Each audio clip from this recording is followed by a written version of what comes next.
আসসালামু আলাইকুম viewers, brown পাথর চ্যানেলের পক্ষ থেকে আপনাদেরকে আবারও স্বাগতম জানাই।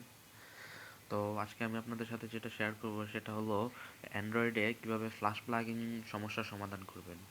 আমরা অনেকেই হয়তো অনেক পিসিডি সাইট বা অনেক ওয়েব ডেভেলপার সাইটে কাজ করি।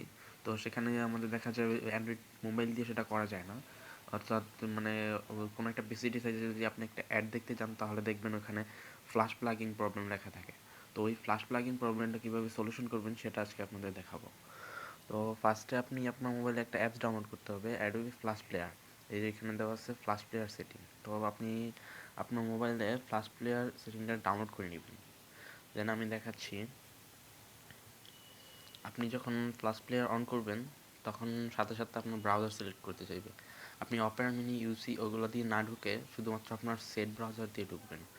দেখেন সেট ব্রাউজার দিয়ে আমি ঢুকি। সেট ব্রাউজার দিয়ে ঢোকার পরে দেখবেন যে অটোমেটিক অ্যাডোবি ফ্ল্যাশ হয়ে যাচ্ছে। তখন আপনি এটা মিনিমাইজে রেখে নতুন একটা চালু রেখে আপনার কাঙ্ক্ষিত ব্রাউজারে আপনি যেতে পারেন। তো আপনার কাঙ্ক্ষিত ব্রাউজারে গেলে দেখবেন আপনি তখন আর ফ্ল্যাশ প্লাগিং প্রবলেমটা থাকবে না। তো আপনি যে কোনো পিসিডি সাইজে কাজ করতে পারবেন। এটাই। তো বুঝতেছেন ব্যাপারটা। এখন হয়তো গিয়ে কাজ করতে পারবো আমি, সমস্যা হবে না। তো এটাই।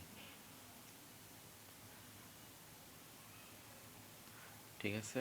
তো এভাবে আপনি আপনার মোবাইলে ফ্ল্যাশ প্লাগিং সমস্যার সমাধান করে নিতে পারবেন। ধন্যবাদ।